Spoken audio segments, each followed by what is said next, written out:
Good afternoon. Thank you, TEDx, for inviting me, which is a big surprise, especially for my family. Anyway, what I would love to discuss is why do we have so many crises? In fact, if we look at the last couple of years, crisis after crisis. And it's interesting, because very often you say, you know, the pace of change has never been as big as in the past. Yeah, bloody nonsense. I hear that already for 50 years. Let me quote what has changed, and that's the experience of diversity. There's a German philosopher, Sloterdijk, very Dutch name, who said, you know, we had a long time that we lived in ethnic cages. And the lids are off, and we're all mixing through internet, travel, and what have you. Look at Amsterdam, a city where diversity is all over the map. And our models, our paradigms in which we picture the world are still culturally biased. That's true for leadership. The American interesting viewpoints don't even work in America. We have models like politics that are very culturally biased. And I would like to discuss with you, is there an alternative? Because once we have culturally diverse teams, we need other ways to approach them. And that needs some kind of a culture shock, and it's not easy. How did I come interested in this field? I have, sorry for that, but I have a French mother and a Dutch father, yeah, which doesn't make you Belgian. There are limits of what you can take. By the way, last summer we celebrated their 63rd anniversary. 63 years together, yeah. And you see the product. Anyway, the rumor in the family is they're still together happily because they never understood each other. Yeah? So there is hope. Now, it's wonderful to be raised in a multicultural family. And for those who know France a bit, especially for the Dutch, quite different from the Dutch. I remember around summertime, about 3 months, we were dumped into Paris with our grandparents. And when our parents were still there, they were chatting. And we were chatting as well. And it was my grandmother saying, taisez-vous, which means shut up. Why? If the grandparents are talking to the parents, the children shut up. Same in Amsterdam, shut up. But it was the grandchildren to the grandparents, right? The French are educated to respect authority, which, for example, comes with age and education. And we in the Netherlands, you know, even a policeman, we take off the cap and say, who are you? Yeah.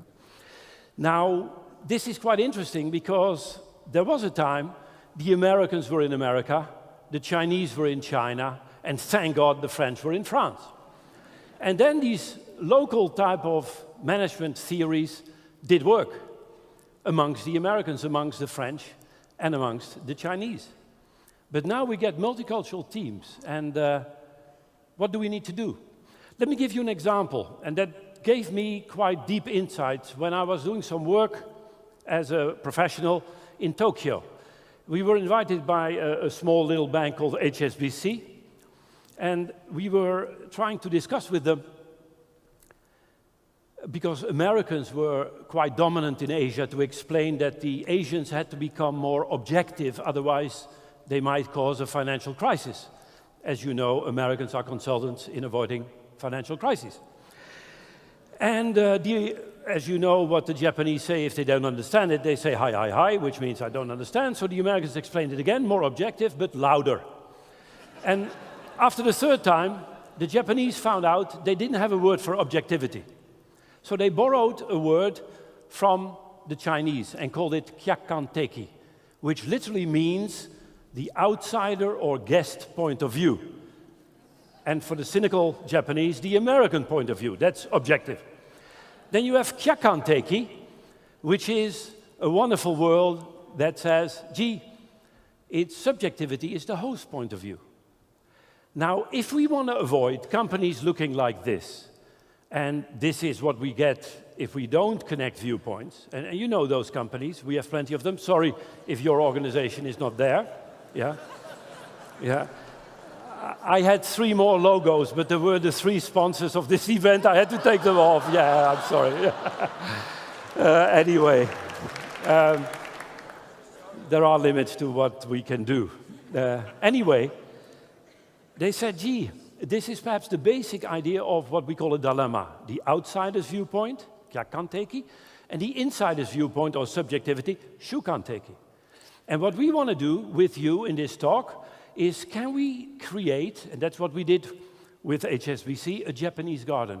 A Japanese garden is an invitation to connect viewpoints. And if you connect outsiders and insiders' viewpoint, you get a better picture of reality. Now, I would like to do this with HSBC advertising campaign. A different point of view is simply the view from a place where you're not. Connecting viewpoints. And I was surprised, after Tokyo, 3 months later, I land on Heathrow, and I see the new advertising campaign of HSBC. You remember? Work, play, work, okay? And you remember those advertising? It's too bad that we don't have HSBC advertising campaign so heavily. But this is what we need to do to create a paradigm that helps us across cultures. Now, let's practice this a couple of times. For those who know our work, we very often ask this question, and we have asked it to 100,000 people now. After I did some research, this was in the late 70s, early 80s, with Shell. We compared 10 refineries, and this was one of the questions we asked to 6,000 Shell people.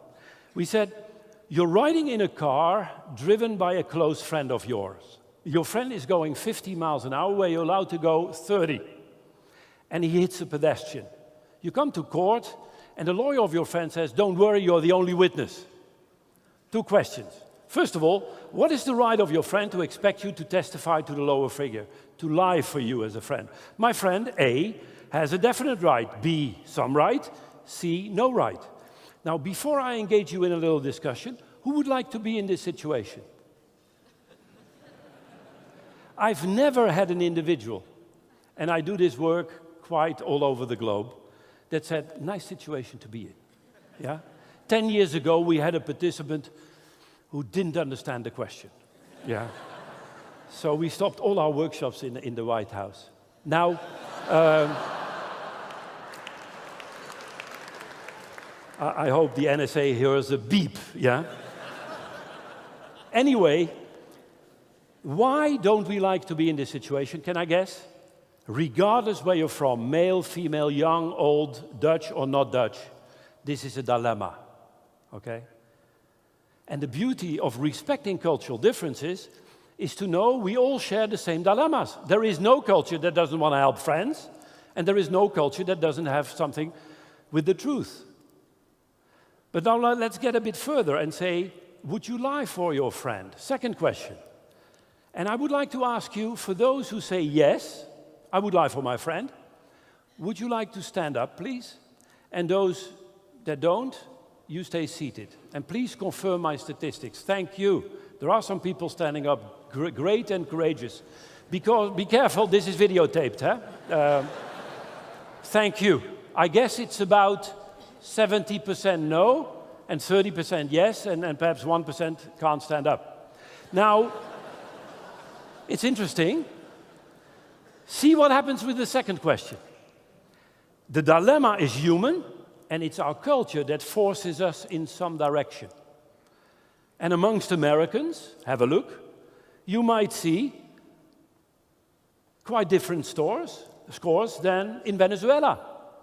So you see the top score, Switzerland, 97% said, my friend has no right or some right, and I will not help by lying. And as you know, 3% in Switzerland speak Italian.